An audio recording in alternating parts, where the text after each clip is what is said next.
mentioned, beware of having leaders, or designated leaders. You can have informal leaders.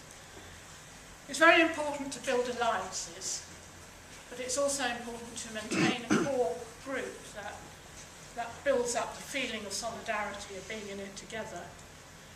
I think it's quite important to have demands, as this movement has, but you have to perhaps to sort of hone them and make them ones that are achievable and realisable. There's no use really asking Eric Thomas to write a letter on behalf of UK, completely reversing the policy that we all know he actually was greatly in favour of. You're not going to get that, are you? But you can get a meeting with him.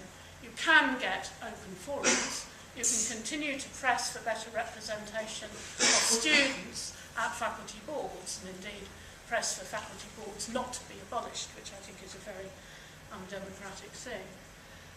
So I would sort of recommend narrowing your demands, but working very hard on them. The feminist movement had 6 original demands, which I used to be able to trot off, but can't anymore. Equal pay, childcare provision by the state for 2 of them. They're things that haven't been entirely achieved, but certainly there's been progress since they started. Full rights for lesbians was another, etc., etc. There were 6, and I think 6, you know, keep them short, keep them strong, go for them. Watch for splits and be careful of how you're going to deal with them if they emerge, because they do. I think that I'd also have some recommendations for what to do specifically in the Bristol case. I know that geography had a teach-in which was organised by Maria, and I think that's a really good idea for you to go back to your own departments and try and get more people involved by doing events where you communicate your ideas. Particularly keen to get more staff involved, particularly the younger staff that I've mentioned. And I think, you know, as Newman says, a university is made up of thousands of different schools, lots of different people.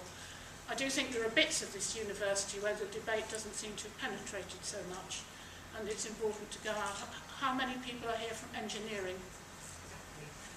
Yes. Well done.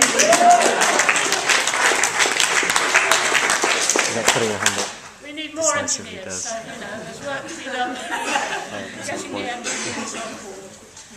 And inevitably there will be some compromises. You will have to decide at what point you make the compromise, for example, when you decide that you are going to abandon the occupation.